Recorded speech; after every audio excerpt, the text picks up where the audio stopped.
You forged our father's will, Greg, and you did it with your damn name printed on every page. The silence after those words wasn't quiet. It was crushing. Everyone in that oak-paneled room froze, except for Emily. She stood there in that plain gray sweater, hands steady, voice low, her eyes locked on her older brother like she'd spent years waiting for this moment. Greg scoffed, flicking the corner of the will like it was some cheap flyer. "You think anyone here is going to believe you over this?" he said. "You didn't even show up until the funeral." She didn't flinch. She didn't yell. Instead, she reached into her worn leather purse and pulled out a folded page, no thicker than a church bulletin, but heavier than any word spoken that day. Section 12, Clause 7. Under federal inheritance law, any will signed while under sedative influence is invalid unless witnessed by a licensed medical officer. Dad was in ICU on June 2nd. You could feel the temperature shift. Even the lawyer leaned forward, but she wasn't done. Her hand brushed against something else in the bag, a USB drive. She'd packed it reluctantly, thinking she'd never need it. But Greg had gone too far, and in that final second, as the screen lit up behind her and their father's fading voice began to play, the room wasn't silent anymore. It was holding its breath, and all of it started the moment she stood up from that chair, after a lifetime of letting her brother talk louder. She arrived 7 minutes late, not on purpose, not to make a statement. Her car just wouldn't start the first time, and the drive out to the firm's office took longer than it used to. No one stood when she walked in. No one even moved. The long mahogany table was already full, with the oldest cousin seated near the front, and the attorney in his dark vest, flipping through folders like it was just another Tuesday. She said a soft, "Excuse me," found an empty seat near the back, and sat down without taking off her coat. She knew better than to expect warmth here. A woman across the table leaned in to whisper, not that quietly, "Still wears that same old cardigan, doesn't she?" A few others gave tight smiles that didn't reach their eyes. The man at the front, sitting proud in a gray blazer, didn't even glance back. He was too busy shaking hands, laughing with someone from the firm, calling it bittersweet and a chance to close the chapter right. She kept her eyes on her bag, her hands folded in her lap, steady. Inside the leather pouch was a sealed envelope, creased and faded, and a small plastic drive she'd told herself she wouldn't use unless she had to. She remembered the night her father gave it to her, his voice scratchy from chemo, but his words sharp as ever. If the time ever came, and things weren't right, she was to protect what mattered. She didn't argue. She never did. But she listened. She always listened. The room smelled like cologne, varnished wood, and the last traces of coffee gone cold. The windows were too clean, too wide. Everything about this place felt like it had been scrubbed of memory.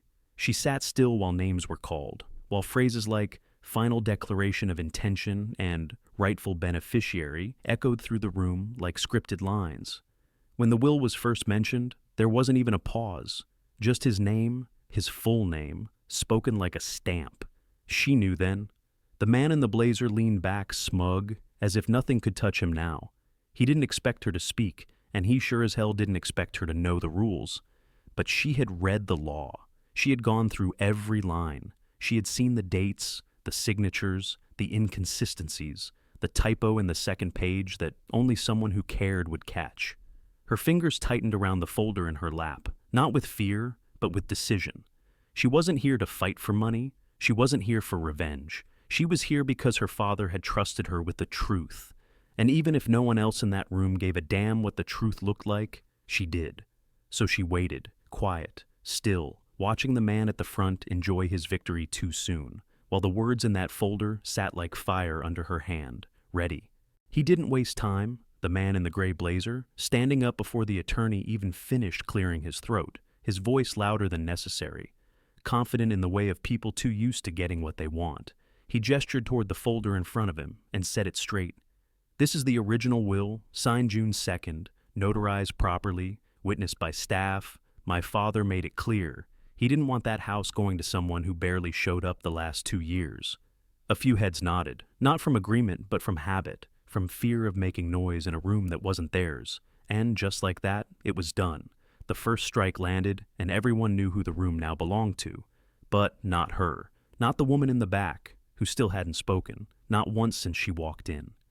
She watched, eyes fixed on the signature at the bottom of the page, as the attorney turned it around and held it up like it was gospel. Her fingers didn't move, but something behind her eyes did.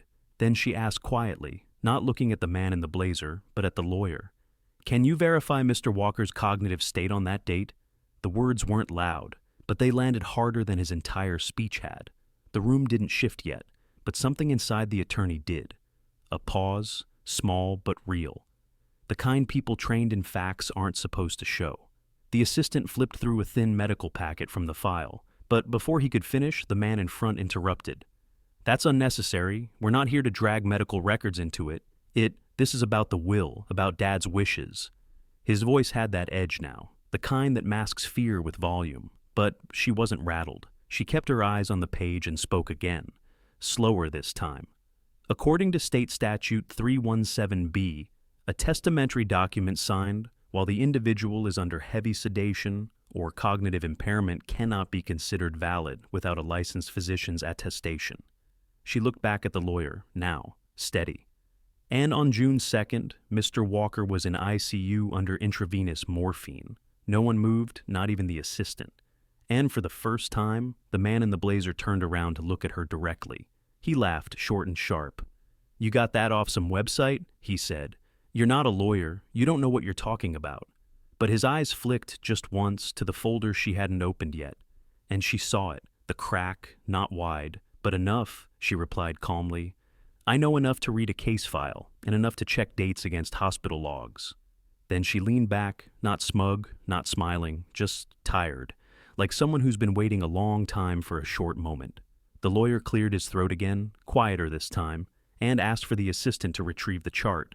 The man in front protested, but it was too late. The momentum had shifted. 1 degree maybe, but real, the kind of shift you feel in your chest before your mind catches up. And then the record was in front of them, one page with a red line highlighting the medication log, the timestamp. June 2nd, 4:32 p.m., dosage noted, cognitive capacity marked temporarily impaired. And the attorney looked up, not saying anything yet, just processing. And processing always takes the power out of bluffing. She didn't move, didn't push. She let the silence do the work. The others in the room started to glance between faces now, unsure of the rules anymore, unsure of who was right, who was wrong, because it wasn't supposed to be like this. It was supposed to be fast. But now there was a complication, and the man in the blazer leaned forward, his voice low this time. "That doesn't change the fact he meant it," he muttered. "He told me what he wanted," and she nodded once. "Maybe he did," she said. "But this isn't about what he said. It's about what he could legally decide, and that, on that day, he couldn't." Someone near the middle shifted in their seat. An older cousin, maybe. Cleared their throat but didn't speak. The man in the blazer stared at the medical file, like he could will it into being false. But the date wouldn't move, the ink wouldn't fade, and the red mark kept staring back at him like it had a voice of its own.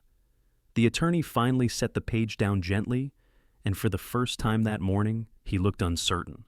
She still hadn't opened the envelope in her lap, hadn't mentioned what else she'd brought, because this wasn't about ending things quickly.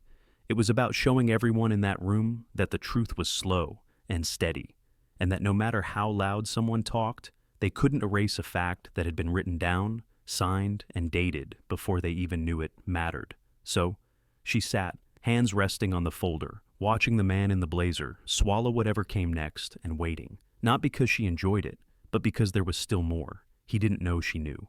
The attorney's fingers hovered over the page, then dropped flat, not from indecision, but from the weight of knowing something wasn't right. He didn't say it, not yet, but his silence stretched longer than before, and in a room where silence had always meant agreement, now it meant doubt, the kind no one wanted to speak first. The man in the gray blazer shifted in his chair, his hand tapping the table like a man trying to outpace his own nerves. But she didn't shift, didn't move at all, just kept watching, eyes on the document that claimed to be the final will of the man who raised them both. Then she leaned forward, voice low but firm. "There's a typo on the second page," she said. "The word fiduciary is misspelled, and that line about discretionary control, it's copy-pasted. I ran it through a standard legal template database." Someone scoffed under their breath, probably from his side of the table, but the assistant beside the attorney leaned in, now scanning, tracing her words with his eyes, and after a beat, he nodded once, tight. No drama in it, just fact. Then she spoke again. He never used words like discretionary control or irrevocable intent, she said. He wrote like he spoke, plain, one sentence at a time, never in legalese. Now a second attorney, older woman seated along the wall, raised her eyes, studying the page like it was the first time she'd actually read it. "She's right," the woman finally said. "Mr. Walker didn't talk like this. I met him once. He said his entire will was 5 lines and nothing fancy. These aren't his words. These are lawyer words." The man in the blazer stood again. "That's ridiculous," he barked. "You people are arguing style over substance. This is legal. It's signed, notarized, sealed. It reflects exactly what he told me. He didn't want her getting that house." His voice cracked slightly, not enough for the average ear, but everyone heard when pride slipped into desperation. She didn't stand, didn't lift her chin, just said, "I was the one feeding him applesauce when he couldn't hold a spoon, the one reading the labels on his prescriptions. I explained which bottle was for pain, which helped him sleep. If you think he wrote this 3-page will, full of clause and subclause, that week, then you weren't there." Her voice didn't rise, but it hardened just enough to make the whole room blink once. "He couldn't read his discharge papers without help, and you want them to believe he drafted this alone?" She looked at the attorney now, not the man in the blazer. "I'm not saying he didn't want certain things done his way. I'm saying this isn't how he would have said it, and that matters." Someone near the window spoke up, quiet, like they didn't mean to. Wasn't he blind in one eye the last month? A few heads turned. The attorney looked down again at the date on the signature, then to the medical chart. The discrepancy hung in the air like smoke that wouldn't clear. The man in the blazer clenched his jaw. "So now you're calling it forgery?" he hissed. "You better be careful." But she only looked at him and said, "No, I'm calling it improbable," then added, "But I brought proof if anyone still wants to pretend this was done clean, without manipulation or pressure." Her bag hadn't moved since she set it down, hadn't needed to. She never planned to use everything she had unless the room left her no choice. Now she opened it and laid out 3 things. A doctor's note from the attending physician stating Mr. Walker was not advised to sign legal documents due to cognitive risk. A voice memo from a week prior where he described wanting his estate split evenly with the house to remain in the family under her care, and a copy of a text message from the nurse, time-stamped, stating that on June 2nd, the patient was not lucid enough to answer even basic questions. She didn't hand them out dramatically. She placed them gently, like a nurse laying instruments on a table, calm, focused. The man in the blazer didn't speak now, not because he had nothing to say, but because he was recalculating, trying to figure out whether to deny, deflect, or back down. His eyes moved too quickly for his face to hide it, and for a moment, the room watched him like he had become the one on trial, not her, not anymore. She didn't press, didn't gloat, just looked to the attorney and said, "I didn't come to fight over money. I came to make sure no one puts their name on a lie." And that finally pulled the tension through the room. Because it wasn't about wealth now. It was about something everyone understood. What you say when the one who trusted you most can't speak for themselves.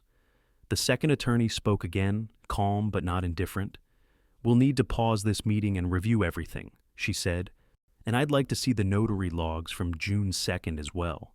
No objection, only silence, and as the meeting paused, as files passed down the table, and heads bowed over pages again, no one looked at the woman in the back the same way she sat back, not to rest, but because the first part was done. The truth had been introduced, not loud, not with anger, but with facts, presence, and patience, the kind you learn after being underestimated too many times by people who think. Knowing the law means knowing what's right. He slammed his hand down on the table, not hard enough to break anything, but just enough to shake the pens and papers resting in front of the attorney. His voice came fast, tight, cracking at the edges.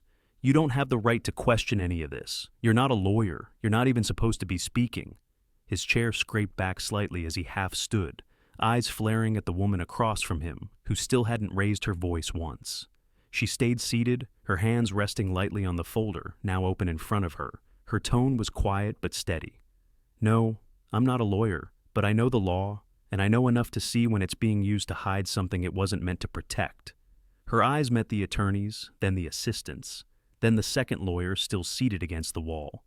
"I have the legal right to present evidence that contradicts what was submitted, And if I'm ignored, I have the right to take it higher. He scoffed, leaning forward now, his voice dropping into something sharper. You're bluffing? You've got nothing? Just paperwork and opinions. You're not taking this anywhere because there's nothing to take. She reached into the folder and pulled out a sealed envelope, slid it across the table with slow, deliberate motion, then opened a second folder with a clear plastic sleeve inside, holding a document marked with a thumbprint and dated exactly 2 months before the version he submitted. She looked directly at the head attorney. This is the original, signed by him, verified by the notary present at Rosebridge Medical, full copy on file at that office and time-stamped. He was lucid, clear, and asked 3 witnesses to stay during the process. The attorney took it, eyes scanning quickly at first, then slower as he reached the signature page, then slower still as he compared dates. The room held a tense quiet, but it wasn't the heavy silence from earlier. It was sharp, alert, waiting to fall one way or the other. He flipped to the final notarization and nodded once, then twice, then looked toward the second lawyer, who also nodded, small but firm. The man in the blazer's face changed, not entirely, but enough. His eyes moved to the floor, his jaw tightened. His hand that had been gripping the back of the chair finally let go. She didn't smile, didn't breathe differently, just said, "The one you have is altered, the one I have is real, and it's legally enforceable." He shook his head, muttered something under his breath. Still proves nothing about intent. And before anyone could respond, she opened the small case beside her bag and lifted out the USB drive, held it in her palm for a moment, almost as if deciding again, then placed it on the table. I didn't plan to use this. I really didn't. I hoped the rest would be enough. But if we're going to pretend this is all opinion, here... The screen at the side of the room lit up as the attorney inserted the drive, a few seconds of quiet, and then a voice filled the room. Not strong, not theatrical, but clear, tired, familiar to every person who had once sat at that table for Christmas dinner. It was the voice of the man they were all arguing over, the father who was now only a line on a form, a name in a document. And that voice said, slowly, carefully, "If you're watching this, something didn't go the way it should have, and I'm sorry for that. But let me be plain, the house is for her. She didn't ask for it, but she deserves it. She was there when no one else was, and I want her to have it. No contest, no condition." No one spoke. The man in the blazer leaned back in his chair, both hands now resting on the armrests, not in control, not angry, just still. The attorney paused the video, turned back to the table. This changes the entire standing of the previous claim. This confirms intent. And in combination with the earlier notarized version, we now have both legal structure and personal statement supporting the same conclusion. She didn't look at him anymore, didn't look at anyone. She just closed her folder, re-clipped the documents, and placed the USB back in the case without a word. Her job was done, the damage repaired as best it could be. The rest no longer hers to carry. Across the table, one of the cousins who had nodded along earlier spoke up, voice small. "Why didn't you show us this first?" She looked up finally, eyes calm but not cold. "Because I didn't want to lead with a recording of my dying father. I thought respect might carry more weight than a file." There was nothing left to say. The attorney cleared his throat, tapped the back of his pen once and said, "We will begin the process of replacing the contested version with the verified one. A supplemental hearing can be scheduled if there's continued dispute, but as of now, the matter appears resolved." The man in the blazer stood but didn't speak, didn't look at her as he gathered his folder, closed it, and walked to the door, not quickly, not angrily, just with the stiff resignation of someone who had finally heard what they spent weeks refusing to believe. She didn't watch him go. A younger woman seated near the far end of the table, someone who hadn't said a word the entire meeting, spoke in a quiet voice. "You came in with all of that and still let him talk like that to you? Why?" The older woman looked up, not defensive, not apologetic, just resolved. "Because some truths aren't meant to be shouted, they just need to be heard." The young woman nodded slowly, almost to herself, the rest of the room still silent, the tension draining not with a crash, but with something softer, tired, like a door finally being closed gently instead of slammed. The attorney looked around and added, "Unless there are formal objections, this meeting is concluded for the day." Papers shuffled, chairs slid back, shoes scuffed softly against the polished floor, but no one raised their voice, no one argued. As the woman packed her folder, her case, and her USB with calm precision. She felt no triumph, only peace. Not because she had won, but because the lie had finally stopped breathing. As she walked out of the room, a breeze caught the edge of her coat, light and passing. She didn't turn back, didn't pause. She just kept walking. Through the hallway, past the receptionist who gave her a small nod, and into the parking lot where her car waited, dusty, dented, and real, just like everything she'd carried into that room. Before she opened the door, she stood still for a second, eyes closed, hands still resting on the car handle, her breathing steady, like she was giving the day permission to leave her, not chasing it away, just letting it fade. In the rearview mirror, she saw a few of the others exiting the building behind her, none of them speaking, just walking slow and scattered like people coming out of a service they didn't know they needed. She opened the door, slid into the seat, and let her hands rest on the steering wheel. The keys waited in the ignition, but she didn't turn them right away. Instead, she looked out the windshield, past the row of trimmed hedges and painted parking lines, and into the open sky that stretched out like something simple and untangled, not because the world was just, but because in that one morning she had refused to let it be otherwise. She sat in her car for a while, not because she didn't know where to go, but because sometimes the body needs to catch up to the heart. The building behind her held the echoes of years, of birthdays missed, of holidays where silence did more talking than words, and now it held a verdict, one not spoken in court, but no less final. Greg had left the room quietly, but the consequences had not left him. Within 48 hours of the meeting, the estate attorney submitted a formal recommendation to the local probate board requesting review of potential fraud. The file included a copy of both wills, medical logs, and a transcript of the video. It was not a criminal case yet, but it was no longer a family matter either. She got home late that night, fed her cat, warmed up soup, and sat at the kitchen table where she had once read old law books next to her father while he fixed a broken lamp. The radio played something soft in the background, and when the phone rang, it was her Aunt May, the same aunt who had whispered doubts about her at the meeting. "I just wanted to say, I was wrong. I thought he had a reason. I thought you were just being quiet like always. But now, I see you were the only one listening."